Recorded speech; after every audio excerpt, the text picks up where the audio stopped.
Hi hello good morning. నేనైతే present Ranganatha Swamy ఆలయంలో ఉన్నానండి. ఈ ప్రసిద్ధి చెందినటువంటి రంగనాథ స్వామి ఆలయాల్లో శ్రీ తల్పగిరి రంగనాథ స్వామి ఆలయం ఒకటి అనమాట. ఇక్కడ రంగనాథ స్వామి ఆలయం దర్శించగలం. ఇక్కడ విశాలమైన ఆలయ ప్రాంగణంకు తూర్పు దిశలో 7 అంతస్తుల రాజగోపురం కూడా ఉంది. ఆలయం ప్రవేశం రాజగోపురం కింద నుంచి జరుగుతుంది అని ఇక్కడ మనకు పశ్చిమ భాగం ముఖంగా మనకి ఇది కనిపిస్తుంది.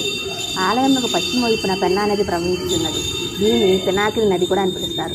భక్తులు ఇక్కడ నది స్నానం చేసి దైవ దర్శనానికి బయలుదేరుతారు. ఈ ప్రధాన ఆలయం ప్రవేశం దక్షిణ ద్వారం నుంచి జరుగుతుంది. ముఖమండపం, అంతరాలయం, గర్భాలయం ఉంటాయి. మన గర్భాలయంలో శేషు తల్పంపై శయనముద్రలో శ్రీ రంగనాథుడు నయన మనోహరంగా దర్శనమిస్తాడు. స్వామి పాదాల వద్ద శ్రీదేవి భూదేవిని దర్శించవచ్చును అన్నమాట. ఇక్కడ ఇది మనకు 12వ శతాబ్దానికి చెందినటువంటి దేవాలయం. మొదట శ్రీ వైకుంఠంగా పిలువబడేది. 17వ శతాబ్దం తర్వాత దేవాలయం శ్రీ తల్పగిరి రంగనాథ స్వామి ఆలయంగా ప్రసిద్ధి చెందింది అన్నమాట. ఇక్కడ మనకు పెన్నా నది మనకు కనిపిస్తుంది. తర్వాత ఇక్కడ మనకి ఇదైతే వర్క్ జరుగుతుంది అనమాట. ప్రజెంట్ అయితే ఈ గర్భగుడిలో ప్రవేశించే ఉత్తర ద్వారాన్ని మనం ముక్కోటి ఏకాదశి నాడు మాత్రమే తెరిచి ఉంచుతారు.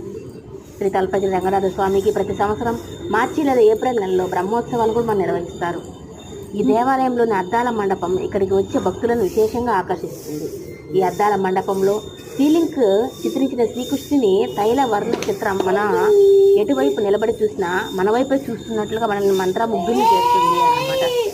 సుమారు 100 సంవత్సరాలకు పూర్వం శ్రీమన్ ఉప్పిరాల నరసింహాచార్యులు వారు శ్రీ స్వామివారికి బంగారు తాపడం చేసిన గరుడ వాహనాన్ని, అద్దాల మండపాన్ని బహుకరించారు.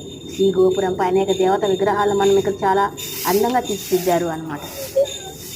అది ఫ్రెండ్స్, మీరు ఎవరైనా రంగనాథ స్వామి ఆలయం చూడాలనుకున్నప్పుడు డైరెక్ట్గా నెల్లూరుకి వచ్చినారంటే చాలా ఎంజాయ్గా అండ్ పెన్నా నది కూడా మనకి బాగా వెనక వైపు మనకి పెన్నా నది బాగా కనిపిస్తుంది. ఇక్కడ వాటర్ ఫ్లోయింగ్ కానీ బ్రిడ్జ్ కానీ చాలా ఆహ్లాదకరంగా మనకు కనిపిస్తుంది. అందువల్ల మీరు ఎవరైనా ఒక్కసారైనా మనం రంగనాథ స్వామి ఆలయం దర్శించుకోవాలని నా కోరిక. ఓకేనా? Thank you.